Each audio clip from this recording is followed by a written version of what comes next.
Hey, good morning, friends. Mark Holmes here with my buddy Cowboy Joe Boo, and as always, thank you guys for watching, commenting, and subscribing to the Joe Boo Sports Report. Without you guys, man, we know this does not work.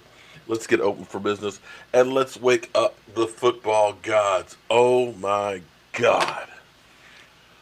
What a day it was yesterday. Shout out to all the Cowboy fans who showed up in force and things to see my man Tony Dorsett. Joseph Heatherly, I don't know where you've been. Um, I cannot thank you from the bottom of my heart enough for the football gods. To have Tony Dorsett say that he has the exact same thing.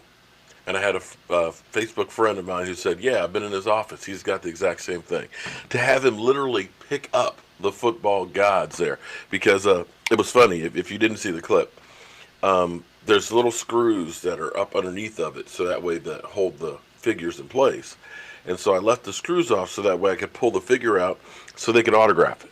So this has been touched, literally touched, by two football guys. Tony Dorsett and Randy White, the Manster. Offense and defensive legends have touched the football gods. But you know the thing that I didn't realize until this week that Ed Too Tall Jones is not one of them on there. And it's funny because even Tony Dorsett said he should be on there. And it's true. And if I could find a figure or a way to redo it, I would put him on there because he belongs there. But Ed Too Tall Jones, he's big. He is big. And I think he might be too tall because that is a big, tall man. It was an incredible experience. One of those things that I really enjoyed doing and hope that you guys at least enjoyed watching it. Seeing Randall Cobb and Connor McGovern. God, he looks young. Wow. But he's big. He is another really big, tall man. And I got to tell you, I'm looking forward to it because we sit here 52 days, 11 hours, 6 minutes away from kickoff of the 2019 season. I still can't believe that we're almost under 50 days. When I started that clock at 2:26, some people out there wanted to kill me. Oh, God, we're that far away? But it is literally coming. We're talking about next week, the team goes out to Oxnard for training camp. It's literally that close. Now, the thing I hate, because as I go through yesterday and meeting so many Cowboy fans, and I'm always told that you're not a real Cowboy fan, because you're not from Dallas. And I say, you know what? Kiss my ass. Because when I have people that I meet that are from New Jersey, from Hagerstown, Maryland, from West Virginia, from North Carolina, South Carolina, all these people who traveled at their expense to come through and meet Cowboy fans. Oh, Pennsylvania. And I'm going to tell you, if you're a Dallas Cowboy fan in Pennsylvania, you're risking your life. It's easy to be a Dallas Cowboy fan in Dallas because you're right there. You don't have to worry about the opposition like, slashing your tires or kicking your ass or anything like that. You are putting your life on the line for the Dallas Cowboys. And I wish that whole thing would just end. The internet has changed the world. The world is a smaller place. Everybody gets the same information. Everybody should be free to choose the team that they want to support. But the other thing that I hate is how the Dallas Cowboys, even amongst ourselves, are always so polarized. Now, here's the thing. I have my own thoughts, beliefs, and opinions. They're mine. I don't work for the Dallas Cowboys, and I wish I did. But I have no control over what the Dallas Cowboys do. I do not say, it's not me whispering in Jerry Jones' ear saying, keep Dak Prescott, give him a big contract, or cut Dak Prescott, draft somebody. He's not listening to me.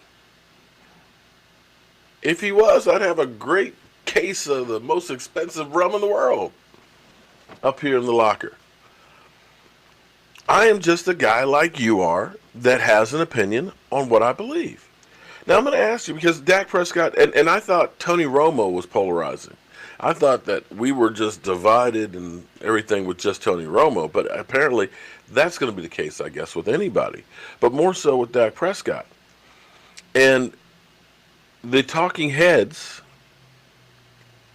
take advantage of that. That's why they drive the wedge in between there, because they know you're going to watch, you're going to listen, you're going to repeat, and you're going to tell somebody else, and then somebody else is going to watch. They're going to repeat, then they're going to tell somebody else. In the meantime, they're laughing at us going to the bank. It's just the way it is when you're a Dallas Cowboy fan. Because nobody gives a rat's ass about Jameis Winston or Matthew Stafford or those guys. They won't get the play that they do talking about the Dallas Cowboys. And here's what you can do. You can cherry pick what you want to make any quarterback look bad. You can. If you look long enough, because here's the thing. There's no quarterback out there that is 100% completion percentage. There is no quarterback who is 158.6 QBR career. There's no quarterback out there who doesn't have some interceptions or some fumbles. There's no quarterback out there who does not have an incompletion.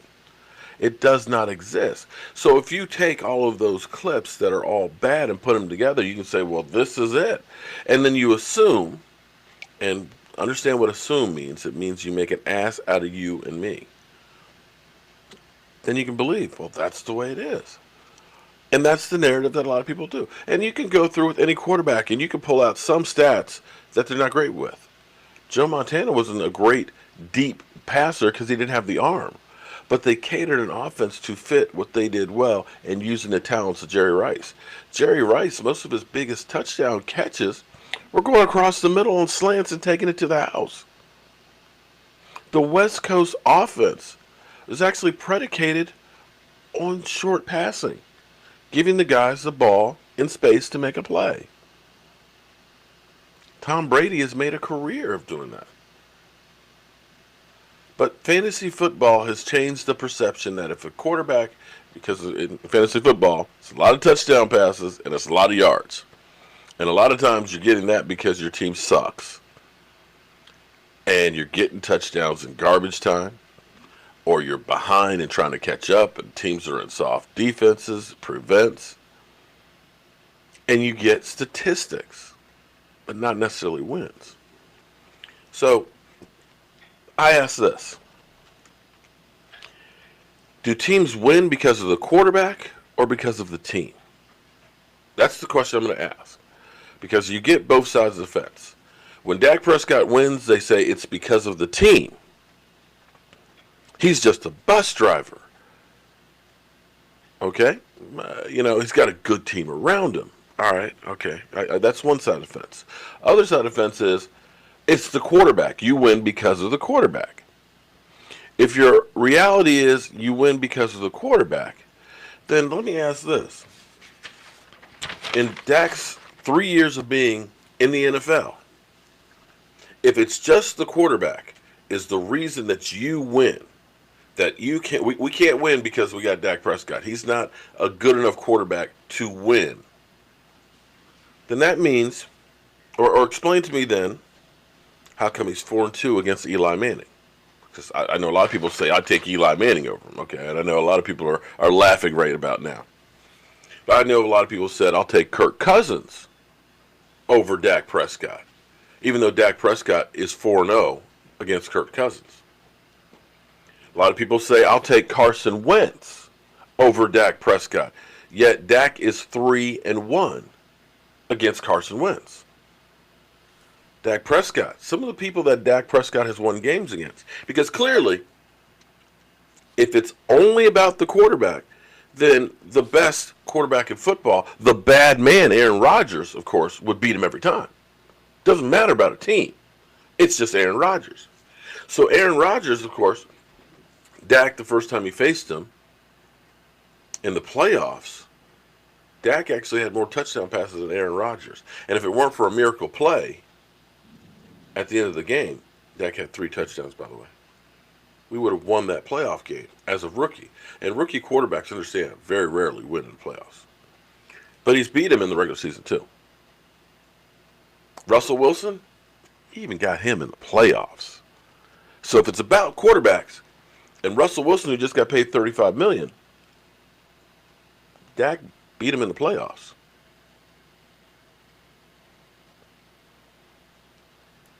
How about Big Ben?